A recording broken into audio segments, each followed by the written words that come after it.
Box to Box Media Network.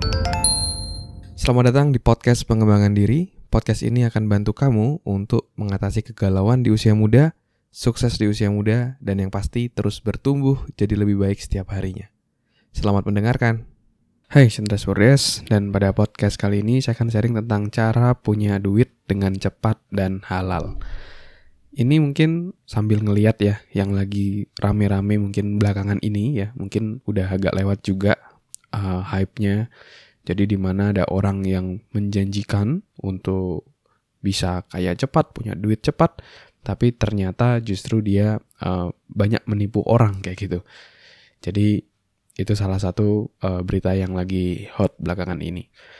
Dan di podcast kali ini mungkin saya akan berbagi salah satu mindset ya yang saya pelajari, gimana kamu bisa punya duit ya dengan cepat tapi halal ya.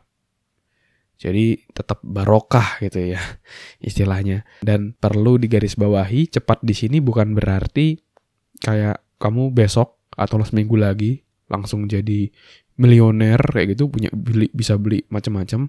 Itu tidak seperti itu gitu ya. Tapi ini tetap cepat di sini mungkin lebih, kalau misalnya yang sebelumnya dengan cara biasa kamu perlu waktu misalnya 3 tahun, tapi kalau kamu menerapkan mindset ini kamu bisa mempercepat. Jadi bisa 1,5 tahun atau 2 tahun. Jadi bisa lebih cepat lah seperti itu. Tapi bukan yang ajaib tiba-tiba langsung bisa beli ini itu ya.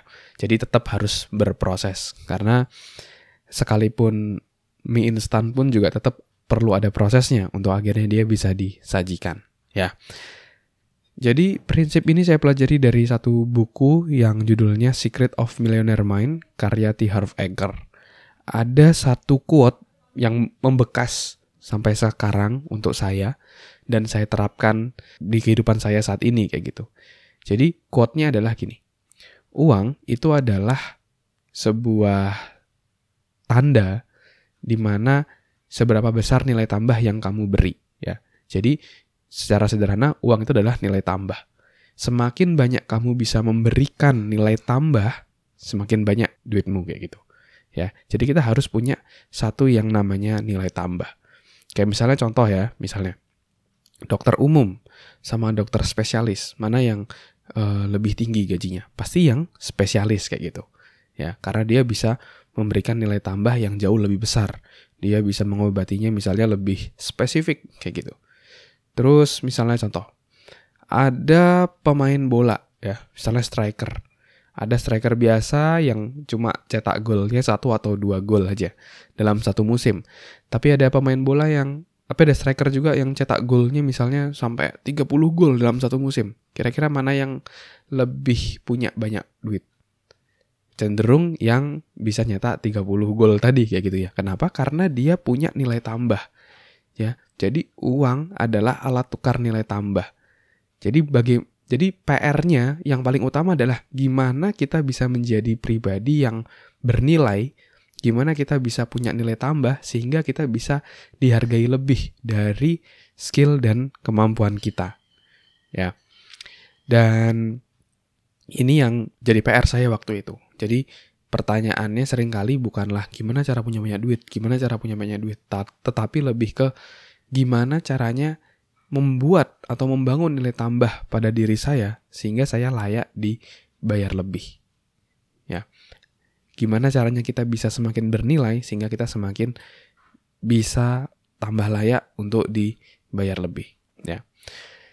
Satu cerita sederhana yang dulu saya alami adalah ketika saya jadi public speaker. Ya, dulu saya hanya menjadi public speaker di mana kemampuan saya ya cuma hanya sekedar ya waktu itu pengembangan diri, motivasi yang basic waktu itu.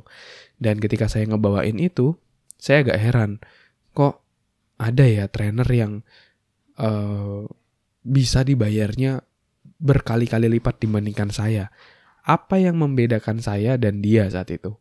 Dan ketika saya pelajari lagi, ternyata dia tidak cuma sekedar motivasi aja, tapi dia bisa menjelaskannya dengan lebih terstruktur, dia bisa menjelaskan skill-skillnya, bisa transfer skill-skillnya ke para peserta, dia bisa membangun antusiasme peserta, dan itu adalah nilai tambah dia. Dan dia bisa membuat peserta ketawa. Jadi meskipun belajar ada educate-nya, tapi ada entertain-nya juga. Nah ini nih yang menarik ya. Dan dari situ saya mulai belajar lagi gitu ya. Oh, menjadi public speaker yang lebih seutuhnya. Jadi saya belajar gimana tentang komedi, tentang gimana cara ice breaking, gimana caranya berbagai macam skill lainnya, dan ketika saya jadi trainer pengembangan diri dan motivasi, saya pun juga belajar gitu ya tentang satu yang namanya pengembangan organisasi. Jadi gini, jadi dulu saya sering ngasih training untuk perusahaan-perusahaan gitu ya, untuk agar karyawannya termotivasi. Tetapi ternyata karyawan yang produktif itu nggak cuma perlu motivasi, tetapi dia perlu bekerja di sebuah perusahaan yang memiliki sistem yang baik, sistem yang bagus, sistem yang rapih gitu. Dan untuk melengkapi saya menjadi seorang human resource expert lah target saya. Saya nggak cuma belajar tentang people development, tetapi saya belajar juga tentang organization development atau pengembangan organisasi. Jadi saya punya nilai tambah di mana ketika saya telah memberikan motivasi atau training kepada peserta, nggak cuma berhenti di situ, tapi saya juga bisa memberikan masukan, bisa memberikan sebuah input terkait sistem di perusahaan. Gimana penilaian kinerja, gimana dari job desk, bagaimana strategi perusahaan, dan itu membuat nilai tambah yang luar biasa buat saya waktu itu. Dan sejak itu saya bisa dibayar jauh lebih mahal ya, karena nilai tambahnya bertambah. Lalu itu juga menjadi loncatan karir saya menjadi HR consultant, dan sampai akhirnya sekarang saya menjadi di HR, pekerjaan utama saya di bidang ODPD, itu Organization Development and People Development di sebuah perusahaan.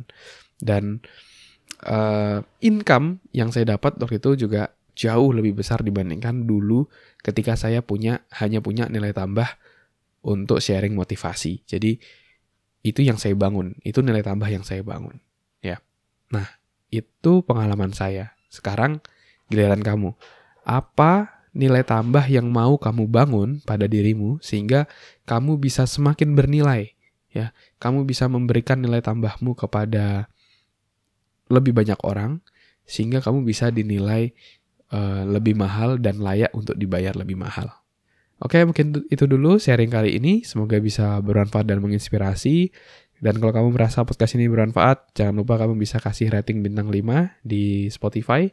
Silakan masuk di profile saya dan agak scroll ke bawah nanti akan ada rating. Silakan pilih bintang 5 untuk mendukung podcast ini. Dan jangan lupa juga kalau kamu merasa podcast ini bermanfaat, kamu bisa share ke teman-teman terdekatmu, sahabat-sahabatmu, atau kamu juga bisa share di Instastory. Jangan lupa di tag @andreasverdes. Nanti pertanyaanmu akan saya bahas di podcast ya. Oke, mungkin itu dulu. Thank you semuanya. Never stop learning because life never stop teaching.